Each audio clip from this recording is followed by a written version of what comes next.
بسم اللہ الرحمن الرحیم، شروع کرتا ہوں اللہ تعالیٰ کے نام سے جو بڑا مہربان نہایت رحم والا ہے۔ سواد، اس نصیحت والے قرآن کی قسم، بلکہ کفار غرور و مخالفت میں پڑے ہوئے ہیں۔ ہم نے ان سے پہلے بھی بہت سی امتوں کو تباہ کر ڈالا۔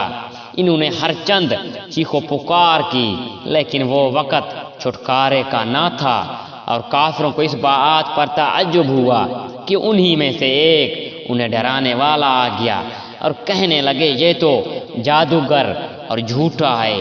کیا اس نے اتنے سارے معبودوں کا ایک ہی معبود کر دیا؟ واقعی یہ بہت ہی عجیب بات ہے۔ ان کے سردار یہ کہتے ہوئے چلے کہ چلو جی اور اپنے معبودوں پر جمے رہو، لیکن اس بات میں تو کوئی غرض ہے، ہم نے تو یہ بات پچھلے دین میں بھی نہیں سنی۔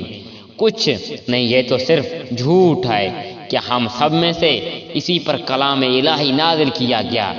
دراصل یہ لوگ میرے وحی کی طرف سے شک میں ہیں، بلکہ صحیح یہ ہے کہ انہوں نے اب تک میرا عذاب چکھا ہی نہیں۔ یا کیا ان کے پاس تیرے زبردست رب کی رحمت کے خزانے ہیں، یا کیا آسمان و زمین اور ان کے درمیان کی ہر چیز کی بادشاہت انہی کی ہے؟ تو پھر یہ رسیاں تان کر چڑھ جائیں۔ یہ بھی لشکروں میں سے شکست پایا ہوا لشکر ہے۔ ان سے پہلے بھی قوم نوح اور عاد اور فرعون نے جھٹلایا تھا، اور سمود نے اور قوم لوط نے، اور ایکا کے رہنے والوں نے بھی یہی لشکر تھے۔ ان میں سے ایک بھی ایسا نہ تھا جس نے رسولوں کی تکذیب نہ کی ہو۔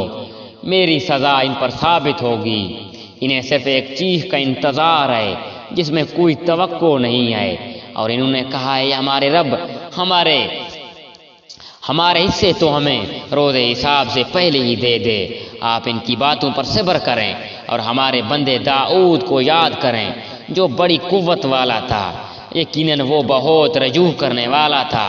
ہم نے پہاڑوں کو اس کے تابع کر رکھا تھا۔ اس کے ساتھ شام کو اور صبح کو تسبیح خوانی کریں، اور پرندوں کو بھی جمع ہو کر سب کے زیر و فرمان رہتے، اور ہم نے اس کی سلطنت کو مضبوط کر دیا تھا اور اس کی حکمت دی تھی اور بات کا فیصلہ کرنا۔ اور کیا تجھے جھگڑا کرنے والوں کی خبر ملی جبکہ وہ دیوار پھانک کر محراب میں آ گئے؟ جب یہ داؤد کے پاس پہنچے پس یہ ان سے ڈر گئے۔ انہوں نے کہا خوف نہ کیجیے، ہم دو فریق مقدمہ ہیں، ہم میں سے ایک نے دوسرے پر زیادتی کی، پس آپ ہمارے درمیان حق کے ساتھ فیصلہ کیجیے اور ناانصافی نہ کیجیے، ہمیں سیدھی راہ بتلا دیجیے۔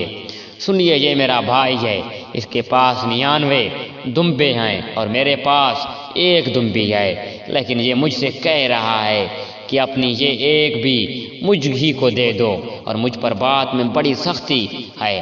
آپ نے فرمایا اس کا اپنی دمبیوں کے ساتھ تیری ایک دمبی ملا لینے کا سوال بے شک تیرے اوپر ایک ظلم ہے، اور اکثر حصے دار اور شریک ایک دوسرے پر ظلم کرتے ہیں، سوائے ان کے جو ایمان لائے اور نیک عمل کیے۔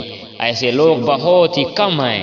اور داؤد سمجھ گئے کہ ہم نے انہیں آزمایا، پھر تو اپنے رب سے استغفار کرنے لگے اور عاجزی کرتے ہوئے گر پڑے اور رجوع کیا۔